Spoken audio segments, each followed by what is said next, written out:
Hello everyone, welcome to Akshita classes. आज हम पढ़ रहे हैं सीईटी का नया टॉपिक आनुवांशिकता एवं वंशागति। आनुवांशिकता आनुवांशिकता माता पिता से संतानों में लक्षणों के स्थानांतरण की प्रक्रिया को आनुवांशिकता कहते हैं। अब देखते हैं वंशागति क्या होती है। पूर्वजों के गुणों एवं लक्षणों का एक पीढ़ी से दूसरी पीढ़ी में स्थानांतरण वंशागति कहलाता है। इसके बाद हम देखते हैं मुख्य अनुवांशिकी शब्द यानी अनुवांशिकी के संबंधी अनेक शब्दावली हैं। जैसे फर्स्ट आता है जीन। जीन क्या होता है? जीन अनुवांशिकी की मूल इकाई है जो डीएनए का एक हिस्सा होती है और लक्षणों को तय करती हैं। यानी कि अनुवांशिकता की एक स्मॉलेस्ट यूनिट क्या कहलाती है? जीन कहलाती हैं। नेक्स्ट आता है एलील। क्या होता है? एलील एक ही जीन के अलग अलग रूप होते हैं जो एक ही लक्षण के अलग अलग रूप को दिखाते हैं, जैसे लंबे और छोटे। यानी एक जीन हो गया टीडी, तो ये लंबे को दिखा रहा है और ये छोटे को दिखा रहा है, यानी ये एक एलील हो गया और ये वाला अलग एलील हो गया। ये दोनों क्या है? अलग अलग है, यानी एलील है जो कि एक लक्षण को अलग अलग रूप से दिखाते हैं। ठीक है, यानी लंबाई को ही दिखा रहे हैं टीटी, लेकिन एक बड़े को दिखा रहा है और एक छोटे को दिखा रहा है, तो ये क्या है? एलील है। नेक्स्ट आता है जीनोटाइप। क्या होता है? किसी जीव की आनुवांशिकी संरचना या उसके भीतर मौजूद जीनों का सेट, यानी कि आनुवांशिकता के तौर पर हम उसके जीन के तौर पर उसके संरचना को देखते हैं, तो जीनोटाइप कहलाता है। आगे और देखते हैं फिनोटाइप क्या होते हैं। किसी जीव के बाहर से दिखने वाले शारीरिक और जैविक लक्षण फिनोटाइप कहलाते हैं। यानी कि क्या होता है फिनोटाइप? मतलब अभी हम कोई भी प्लांट है उसको देखकर बता सकते हैं कि ये बड़ा है और ये प्लांट क्या है? छोटा है। ठीक है, तो बड़े और छोटे को देखकर पहचान सकते हैं बाहर से, तो ये क्या हो गया? उसका फिनोटाइप। नेक्स्ट आता है समयुग्मजी। समयुग्मजी यानी होमोजाइगस। समयुग्मजी क्या होता है?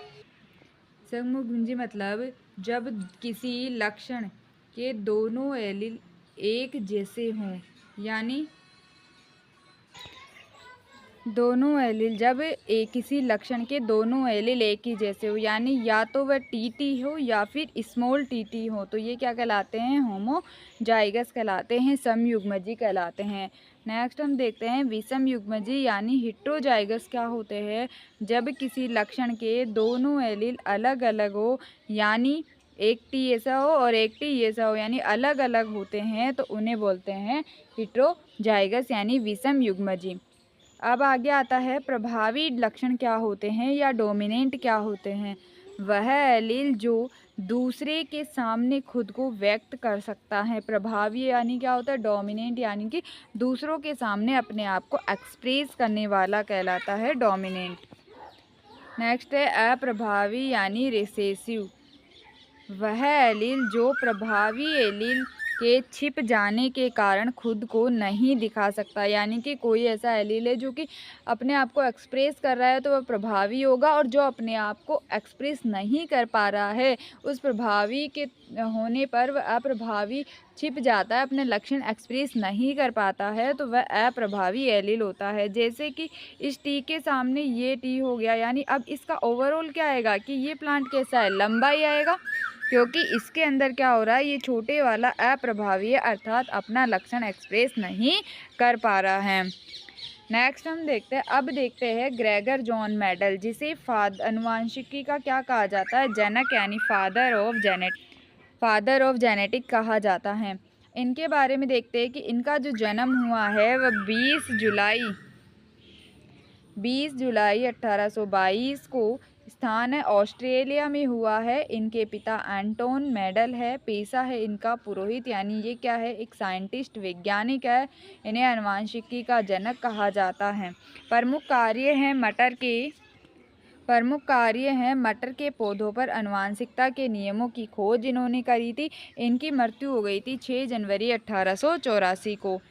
इन्होंने मटर के पौधे के 7 विपर्यासी लक्षणों पर प्रयोग किए। कौन कौन से थे? जैसे बीज का आकार कैसा हो सकता है? गोल हो सकता है, प्रभावी है, और एक हो सकता है झुर्रीदार। नेक्स्ट है बीज का रंग, जो पीला और हरा बीज फूल का रंग बैंगनी सफ़ेद, फली का आकार फूली हुई और सिकुड़ी हुई, फली का रंग हरा और पीला, पौधे की लंबाई जो है लंबा पौधा और एक छोटा पौधे पे क्या था, और फूल का स्थान यानी कि फ्लावर की पोजीशन क्या है, एक्सियल है या फिर टर्मिनल है। नेक्स्ट इन्होंने देखा था मटर के पौधे पर प्रयोग करने के कारण क्या थे इनके। मटर के पौधे पर प्रयोग करने के कारण क्या क्या रह सकते हैं। जैसे पहला कारण है कि मटर पर कई जोड़ी विपरीत लक्षण साफ साफ दिखाई देते हैं, यानी कि गोल भी है, झुर्रीदार है, फ्लावर के कलर कैसे हैं ये साफ साफ दिखाई देते हैं। दूसरा कारण है कि यह स्वपरागित होता है जिसमें शुद्ध वंश प्राप्त करना आसान होता है। तीसरा कारण है इसकी पीढ़ी अवधि क्या होती है, कम होती है, यानी कि कम समय में ही एक पीढ़ी पूरी हो जाती है। नेक्स्ट कारण है ये आसानी से उगाया जा सकता है, अधिक स्थान की आवश्यकता नहीं होती है। पांचवा कारण है इसके पौधे मध्यम आकार के होते हैं, न तो बहुत बड़े होते हैं न ही बहुत छोटे होते, इसलिए इन्हें कहीं भी उगाया जा सकता है, कहीं भी उखाड़ के ले जाया जा सकता है। नेक्स्ट है इसके बीज एवं फल सुरक्षित रखना और संभालना आसान होता है, यानी आसानी से हम बीजों को सुरक्षित रख सकते हैं। सातवां कारण है मटर का प्रयोग करना सरल, सस्ता और सुविधाजनक होता है, इसलिए मटर के मेंडल ने कौन से पौधा चुना है, मटर का पौधा चुना है। अब मटर के पौधे पर प्रयोग किया तो मेंडल ने 1856 से 1863 तक मटर के पौधे पर प्रयोग किए, यानी कि एक लंबा पौधा लिया और एक बौना पौधा लिया। अब इनके क्रॉस कराने पर इन्होंने देखे कि जब F1 पीढ़ी है उसमें सभी पौधे कैसे आए, लंबे आए। कैसे आए, लंबे आए थे। जब इन्होंने अब इस F1 पीढ़ी में क्या करवाया है, स्वपरागण करवाया है। क्या कराया है, स्वपरागण। स्वपरागण जब इन्होंने करवाया तो F2 पीढ़ी में 3:1 के फॉर्म में पौधे आए, यानी 3 तो कैसे मिले, लंबे, और 1 मिला छोटा। अब हम देखते हैं प्रभाविकता का नियम, यानी मेंडल ने इसके बाद बहुत सारे प्रयोग करने के बाद अलग अलग या 2 या 3 नियम इन्होंने दिए हैं। वह कौन कौन से हैं, तो सबसे पहला इन्होंने नियम दिया है प्रभाविता का नियम। क्या है प्रभाविता, जब 2 शुद्ध विपरीत लक्षणों वाले व्यक्तियों या पौधों का संकरण कराया जाता है तो F1 पीढ़ी में केवल प्रभावी लक्षण ही व्यक्त होते हैं, जबकि अप्रभावी लक्षण छिपा रहता है। इसे प्रभाविता का नियम या मेंडल का प्रथम नियम कहते हैं। जैसे मेंडल ने क्या लिया, एक शुद्ध लंबा पौधा लिया और एक शुद्ध बौना पौधा लिया। जब इनको क्या करवाया, क्रॉस करवाया, तो क्या हुए, सभी लंबे पौधे आए F1 में। ठीक है, लेकिन फिर F1 पीढ़ी का अब क्या करवाया इन्होंने, स्वपरागण करवाया, तो क्या हुए, 3 प्लांट तो इनको क्या मिल गए, लंबे मिल गए, और एक प्लांट क्या मिला, बौना मिल गया। यानी टी का टी से करवाया, टी का इस टी से करवाया, फिर इस टी का इस टी से करवाया, और इस टी का इस टी से आया। तो जीनोटाइप में क्या मिला कि पहले फिनोटाइप लिखते हैं कि 3 तो लंबे और एक जो है बौना मिला, लेकिन जब इन्हें जीनोटाइप के बेस पर देखा गया तो एक शुद्ध लंबा, 2 बीच वाले थे और एक बौना पौधा। इस प्रकार फिनोटाइप 3:1 और जीनोटाइप 2:1:1 प्राप्त हुए। नेक्स्ट हम देखते हैं निष्कर्ष क्या निकाला इन्होंने कि F1 पीढ़ी में केवल प्रभावी लक्षण लंबे पौधे ही व्यक्त होता है, अप्रभावी लक्षण छिपा रहता है। यह मेंडल के प्रथम नियम अर्थात प्रभाविकता के नियम की पुष्टि करता है कि इन्होंने मेंडल ने यही कहा था कि जो प्रभावी लक्षण होगा वही F1 पीढ़ी में क्या होगा, एक्सप्रेस होगा। तो यहाँ पर ये सिद्ध हुआ था कि F1 पीढ़ी में लंबे पौधे ही आ रहे थे, अर्थात प्रभावी लक्षण ही व्यक्त हो रहे थे। नेक्स्ट दूसरा नियम है हमारा पृथक्करण का नियम। पृथक्करण का नियम क्या कहता है कि मेंडल के अनुसार युग्मित अवस्था यानी कि जो एलील होते हैं, एलील गैमिट के निर्माण के समय एक दूसरे से पृथक हो जाते हैं तथा प्रत्येक गैमिट में किसी लक्षण का केवल एक ही एलील जाता है। निषेचन के समय ये एलील पुनः युग्मित हो जाते हैं, इसे पृथक्करण का नियम कहते हैं। अब देखते हैं जैसे कि ये लंबा पौधा है और ये है बौना पौधा। जब इनके क्या बनते हैं, जब क्रॉस कराया जाता है तो गैमीट फॉर्म में यहाँ से एक लंबा ले लिया, यहाँ से होना, जब इनका क्रॉस कराया जाता है तो F1 पीढ़ी में सभी लंबे पौधे प्राप्त होते हैं। इन्होंने कहा कि जब गैमीट बनते हैं तो ये क्या होते हैं, अलग अलग हो जाते हैं। अब ऐसा नहीं है कि इस गैमीट का इससे भी क्रॉस हो सकता है और इस गैमीट का इस वाले से भी क्रॉस हो सकता है। दूसरा है जब इनका F1 पीढ़ी से, अब इनको क्या करवा रहे हैं हम, इनका क्या करवा रहे हैं हम, पृथक्करण। तो ये देखो ये वाला अलग अलग गैमीट अलग अलग हो गए, यानी सेपरेट हो गई, ये अलग हो गया, ये अलग, ये अलग, ये अलग। लेकिन फिर इनका क्या करवाते हैं, क्रॉस करवाते हैं, तो ये वापस से युग्मित हो जाते हैं। देखो ये वापस से युग्मित हो रहा है, ये वापस से युग्मित हो रहा है, ठीक है। तो जब हम इनके गैमीट फॉर्मेशन में ये अलग अलग हो जाते हैं और बाद में वापस क्रॉस करवाने पर ये एक हो जाते हैं, इसे पृथक्करण का नियम कहते हैं। इसमें भी वो फिनोटाइप और जीनोटाइप सेम रहता है। ये मेंडल के एकल संकरण प्रयोग पर आधारित है। न इससे निष्कर्ष क्या निकले, युग्मित एलील गैमीट निर्माण के समय एक दूसरे से पृथक हो जाते हैं।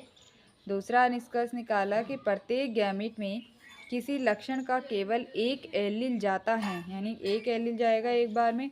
निषेचन के समय एलील पुनः युग्मित हो जाते हैं। F2 पीढ़ी में जीनोटाइप 3:1 में 3 लंबे और 1 बौना, और जीनोटाइप में 1, 2 और 1 के अनुपात में जीनोटाइप आता है। अब नेक्स्ट देखते हैं, तीसरा नियम है इनका स्वतंत्र अपरिवहन का नियम।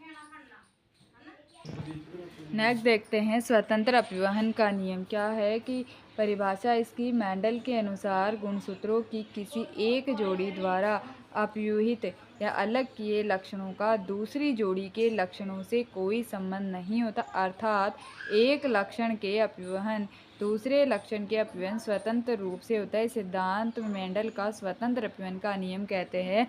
यानी इसमें मेंडल ने 2 जोड़ी विपर्यासी लक्षण लिए, जैसे एक इन्होंने ले लिया टी ले लिया, तो एक इन्होंने ले लिया आर, यानी कि लंबाई का भी लिया है और किसका लिया है, लंबाई का, और आर और किसी दूसरी लक्षण का ले लिया। तो ठीक है, इसने 2 जोड़ी ले लिए, यानी रेड और वाइट वाले जो फ्लावर कलर ले लिया और एक जोड़ी लंबाई ले ली, यानी 2 प्रकार के लक्षणों का अध्ययन किया। अर्थात जो स्वतंत्र अपव्यूहन का नियम है वह द्विसंकरण पर आधारित होते हैं, जिसमें एक लक्षण दूसरे लक्षण से बिल्कुल स्वतंत्र रूप से प्रदर्शित होता है। नेक्स्ट देखते हैं, जैसे इन्होंने लिया है आर और येलो, एक गोल लक्षण लिया है और दूसरा येलो वाला लिया है, ये झुर्रीदार और हरा। जब इनका क्रॉस करवाया तो F1 पीढ़ी में क्या है, आर वाई, यानी कि कैसे आए, गोल और पीली संतान आए हैं। कौन से आए, गोल और पीली आए। लेकिन जब F1 पीढ़ी का क्रॉस हमने करवाया तो ये देखो सभी ये स्वतंत्र रूप से आ गए, और इनका जो फिनोटाइप आया वह 9:3:3:1। फिनोटाइप कैसे देखते हैं, जैसे गोल और पीला, तो ये गोल है पीला है, गोल है पीला है, गोल है पीला है, ऐसे देखते हैं। और जीनोटाइप में हम जीन के बिहाव पर सभी अलग अलग के बिहाव पर देखते हैं, जैसे 1:2:1:4:2:4:2:1:1:2:1 आता है। अब नेक्स्ट हम देखते हैं इसके निष्कर्ष क्या निकाले। मेंडल ने निष्कर्ष निकाले कि द्विसंकरण में लक्षण एक दूसरे से स्वतंत्र रूप से अपव्यूहित रहते हैं, अर्थात एक लक्षण के गैमीट दूसरे के लक्षण पर कोई प्रभाव नहीं डालता है। ऐसा नहीं है कि लाल है तो वह गोल ही रहेगा, लाल है तो वह हरा भी हो सकता है, और लाल है तो वह गोल रहेगा और लाल है तो हरा रह सकता है, झुर्रीदार हो सकता है, यानी दोनों लक्षण जो है एक दूसरे से स्वतंत्र रह सकते हैं। इस प्रकार से हमने आनुवंशिकी और उससे संबंधी नियमों का अध्ययन किया है। Thank you. क्लास अच्छी लगी हो तो लाइक, शेयर एंड सब्सक्राइब ज़रूर करिएगा।